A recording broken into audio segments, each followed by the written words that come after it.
Hi everyone, it's Neve here and welcome to my mixed media channel and my art journaling channel. I can't remember what I was supposed to say. Today we're going to be making some mixed media florals, and these are inspired by Susan Rose art. So Susan Rose art on Instagram does the most amazing different bits and pieces. She is very free with what she does with her artwork, and very bright colours. It appeals to everything that I really love.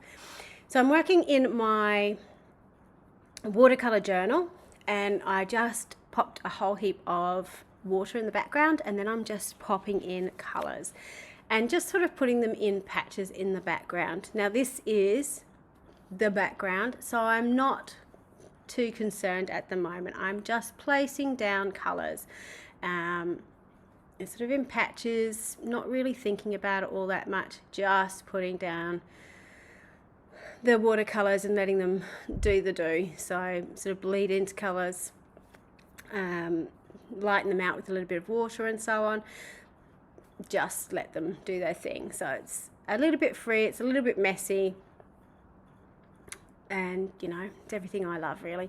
Then I'm going in with my favourites, which is acrylic paint, to do some mic making.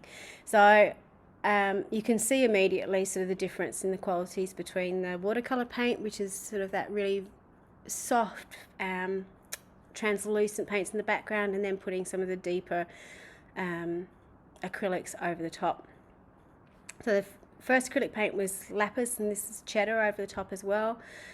And then for another mixed media bit, I'm going in with my Woody Stabilo pencils. So with this, I'm trying to use lots and lots of different media on the same page. Quite often when I'm creating, you'll usually see me using acrylic paints. I don't use watercolors all that often. I do use my Stabilo oil pencils, but again, sort of mixing them all together on a page was just something a bit different. Then I'm going in with my Stabilo and just doing a little bit of scribbly line work over the top, and now I'm adding in some old gel prints I've got. So again, this is done on deli paper, so really thin, really delicate. These have been gel printed and have had some stencils over the top.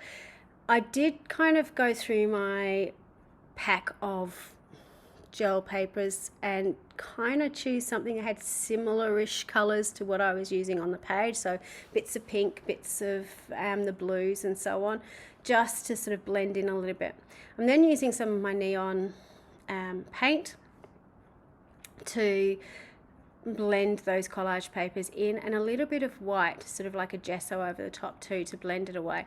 So that's it's a good thing to do if something's really standing out, if you don't really like it. So that amount of mic making I had on the right hand side was a bit in your face, so by putting that white over the top, I got to dull it down a little bit. Now I'm going in with some ink and dripping it down my page, and then watering it out a little bit, so you've got a little bit of control over what it does. And I wanted to run both directions as well, so I've tipped my book up both ways. So that was an indigo ink. And I'm just sort of sponging off the excess. So you can obviously leave it to dry for a little bit. I'm still working on things that are wet. You can see up the top again, using that technique of the white to blend it in. It's still a little bit wet, so it blends in, and you can see the white paint. I've just used my finger as a mic making tool over the top. So this is a lot of just playing over the top with different bits and pieces.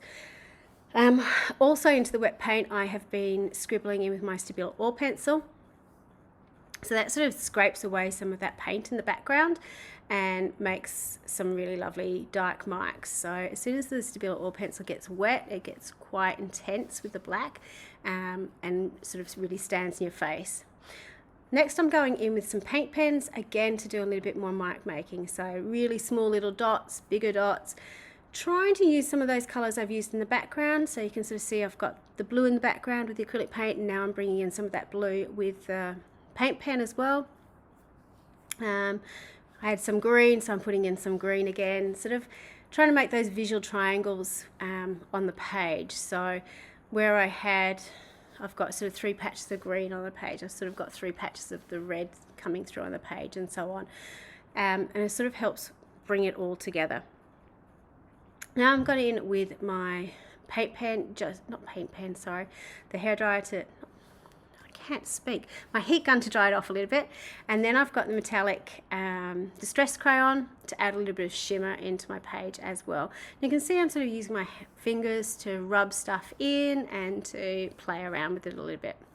Next I'm going in with my stencil. This is a stencil from Dina Wakley called Sprouts, because for a change I've actually written it on there so I can remember. And I'm just going through and drawing with my paint pen some of the different shapes. So I just wanted to have sort of a bit of a rough idea of the sort of shapes I want to have on my page. Obviously you could do that with pencil. I chose sort of to draw in, and I'm using it as a bit of an outline to create with. So once I've finished drawing those in, then I'm going to sort of paint through them a little bit, just so they are the flowers in the background.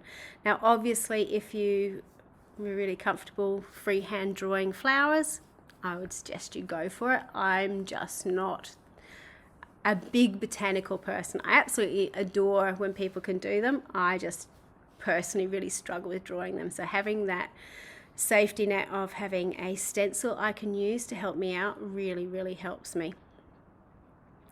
So I'm going in with my paint pens to draw over the top of the lines and sort of to fill in those outlines I've drawn. I'm using quite loose lines when I'm doing it. I don't mind if I sort of go over the top of where I've drawn. I just want to have this sort of loose effect with my artwork over the top. And I'm mixing up the different colours of the paint pen. So I'm using a dark green, then I'm going in and using a lighter green, sort of to fill it in, make it look a bit sketchy.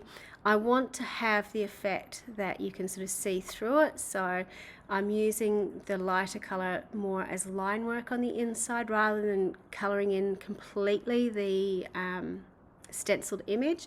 I'm actually going in and just filling it in with line work. So you've got the idea that the leaves are there, but there's something in there as well. You can also see I'm drawing over the top of the green lines just to give it a little bit of a highlight, I suppose, to the entire page. And I was really happy with how this was sort of turning out. Then I'm going in with my paint pen in the same colour. This is a slightly thicker pen though, and just doing some dot work and mark making in the flowers. So you can see that I'm also going in over the leaves again with a thicker pen. I decided the thin pen work just wasn't standing out enough, so I wanted a little bit more colour. So with the flowers up top, I put some dots in the centre, and then I've done some line work around the leaves on the outside. You'll see I'm drying off as I go along because I don't want to smear these colours. I want it to stay quite separate. Now I'm going in with a blue Inktense pencil. I wanted to use blue instead of black because I didn't want it to be very in your face, but I'm using this as a shadow on my page just to pop it out from the background a little bit, and particularly using the blue because I've got blues in the background. So once I'm happy that I'm just water activating it and flooding, I suppose, the area with water, and if I need to get rid of some of the bits down the bottom were a bit too dark, so I'm just sort of sponging off any extra that I want to get rid of with my paper towel in my hand. So you can see me doing that down the bottom as well. So the bonus with the Inktense pencil is that once it's dry, it's permanent. So it's a really good layering tool.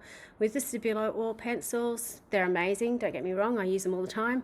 But they're always water reactive. With the Inktense pencil, it will react the first time, but when it dries, it's permanent.